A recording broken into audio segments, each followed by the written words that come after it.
মুচমুচে মজাদার অতুলনীয় স্বাদের সিঙ্গারা রেসিপি নিয়ে হাজির হলাম বন্ধুরা। আসসালামু আলাইকুম, সকলকে স্বাগত জানাচ্ছি ফারহানা সুলতানা লিজা চ্যানেলে। হোটেল স্টাইলে একেবারে হোটেলের মতো স্বাদ পাওয়া যাবে এমনই রেসিপি তোমাদের মাঝে শেয়ার করব বন্ধুরা। যাদের আমার ভিডিওটি আজকে ভালো লাগবে অবশ্যই সাবস্ক্রাইব করবে এবং ফ্রেন্ডস অ্যান্ড ফ্যামিলির মাঝে শেয়ার করতে ভুলো না। তাহলে চলে আসছি মূল প্রসেসিংয়ে। প্রথমে একটি বোল নিয়ে নিলাম। এখানে একে একে আমি এখন 3 কাপ পরিমাণ আটা দিয়ে দিচ্ছি। আজকে সিঙ্গারাটা আমি আটা দিয়েই বানাবো। দিয়ে দিলাম কিছুটা কালো জিরে, স্বাদ মতো লবণ, একটু মিলিয়ে নিচ্ছি সব কিছু। এই পর্যায়ে দিয়ে দিচ্ছি 4 টেবিল চামচ সয়াবিন তেল। মেখে নেব আটার সাথে ভালো করে।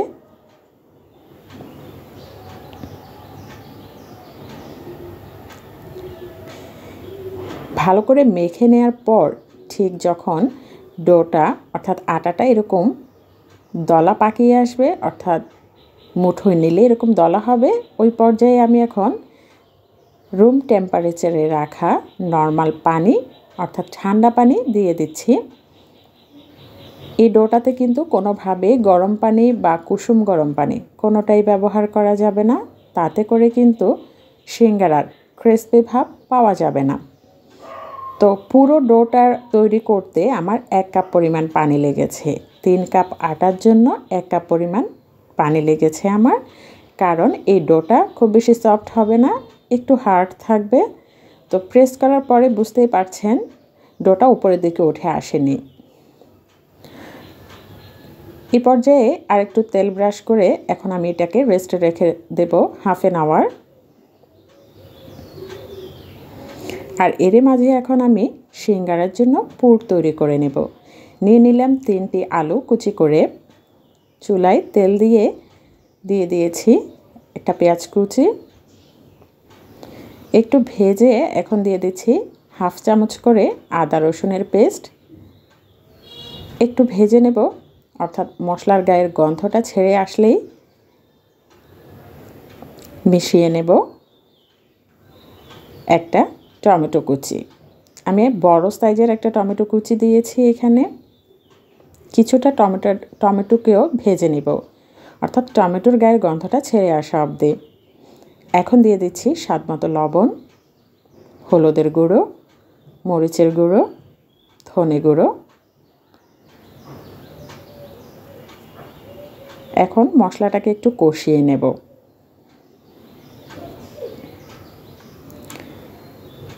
এই পর্যায়ে একটু পানি মিশিয়ে দিচ্ছি যাতে মশলাটা পুড়ে না যায়।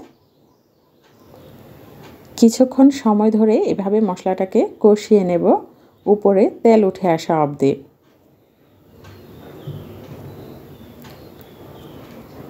আর এই সময় আমি আলু কুচিগুলো মিশিয়ে দিলাম। উল্টে পাল্টে মিশিয়ে নিচ্ছি মশলার সাথে। আর এখানে যে পরিমাণ পানি আছে এতে করেই কিন্তু আলুগুলো সিদ্ধ হয়ে যাবে। ঢেকে দিচ্ছি। কিছুক্ষণ পর আবার একটু নেড়ে দিচ্ছি। পানি অনেকখানি শুকিয়ে এসেছে এবং আলুটাও সেদ্ধ হয়ে এসেছে, তাই আমি আলুটাকে একটু গলিয়ে দিচ্ছি। এতে করে পুরটা বেশি টেস্ট হয় এবং সিঙ্গারা তো দিতে সুবিধে হয়।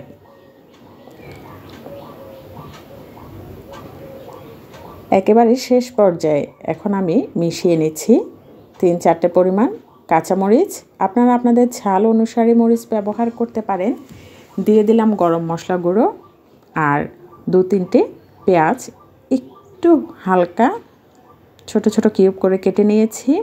মিশিয়ে দিলাম সব কিছু একসাথে। আর এই পর্যায়ে কিন্তু আমি চুলাটা অফ করে দিয়েছি। এরকম কাঁচা পেঁয়াজ দিলে পরবর্তীতে যখন মুখে পড়ে খেতে ভালো লাগে, তাই। তো এখন আমি আটাটাকে একটু মথে নিচ্ছি।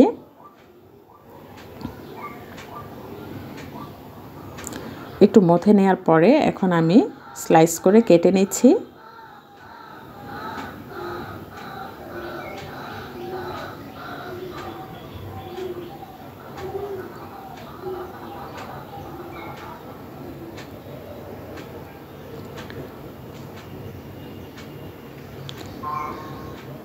তো একটা ডো আমি নিয়ে বাকিটা ঢেকে রেখেছি। ঠিক এইভাবে করে কিন্তু রুটিটা ঠিক এরকম মোটা থাকবে, খুব বেশি পাতলাও করা যাবে না, আবার খুব বেশি মোটাও থাকবে না। এরকম একটা অবস্থায় কিন্তু আমাদেরকে সিঙ্গারাটা তৈরি করে নিতে হবে। এখন আমি সাইডে একটু পানি মিশিয়ে দিচ্ছি যাতে পাশগুলো আটকানো যায় ভালো করে। দেখিয়ে দিচ্ছি ঠিক কিভাবে আমি সিঙ্গারাটা তৈরি করে নিচ্ছি। খুব ভালো করে এটাকে আটকাতে হবে। এই পর্যায়ে আমি পুরটা দিয়ে দিচ্ছি, সাইডে আবার পানি লাগিয়ে দিচ্ছি যাতে করে ভালো করে আটকানো যায়। দেখিয়ে দিচ্ছি আমি ঠিক কিভাবে তৈরি করে নিতে হবে।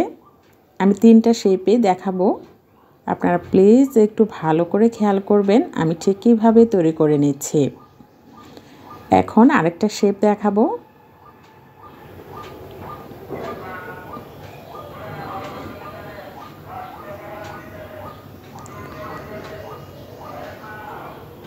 সেম প্রসেসে আমি আবার পানি লাগিয়ে নিচ্ছি, একসাথে সবটাকে আটকে এখন একটু বাঁকা করে একসাথে মিলিয়ে দিচ্ছি। এখন আরেকটি প্রসেস দেখাবো, এটি হচ্ছে কলকাতা স্টাইলে ঠিক এইভাবেই সিঙ্গারাগুলো বানিয়ে থাকে তারা অবশ্য সিঙ্গারা বলে না, চামচা বলে থাকে।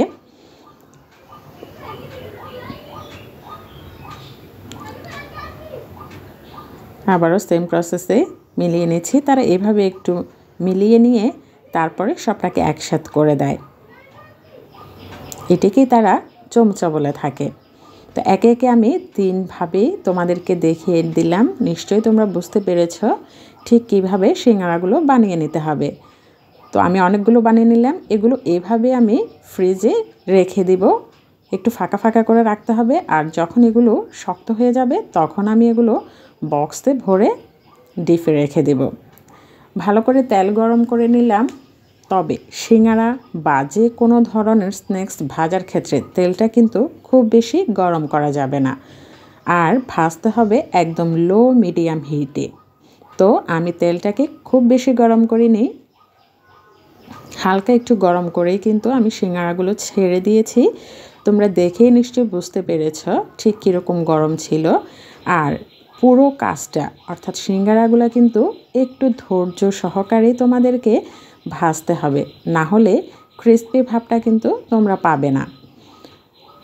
পুরো সিঙ্গারাগুলো ভাজতে আমার কিন্তু 20 থেকে 25 মিনিটের মতো সময় লেগেছে। তো তোমাদেরকেও কিন্তু ধৈর্য নিয়েই কিন্তু ভাজতে হবে।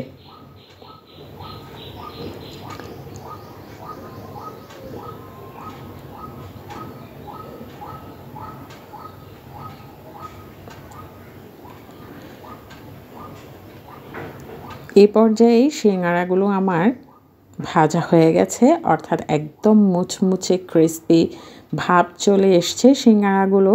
পুরো কাজটাই ধৈর্য নিয়ে করতে হবে। প্রথমেই বলেছি তুলে নিচ্ছি সিঙ্গারাগুলোকে, মনের মতো লুক যখন চলে আসবে তখনই তোমরা সিঙ্গারাগুলোকে তুলে নিবে। আর এভাবে মজাদার সিঙ্গারা তৈরি হয়ে গেল।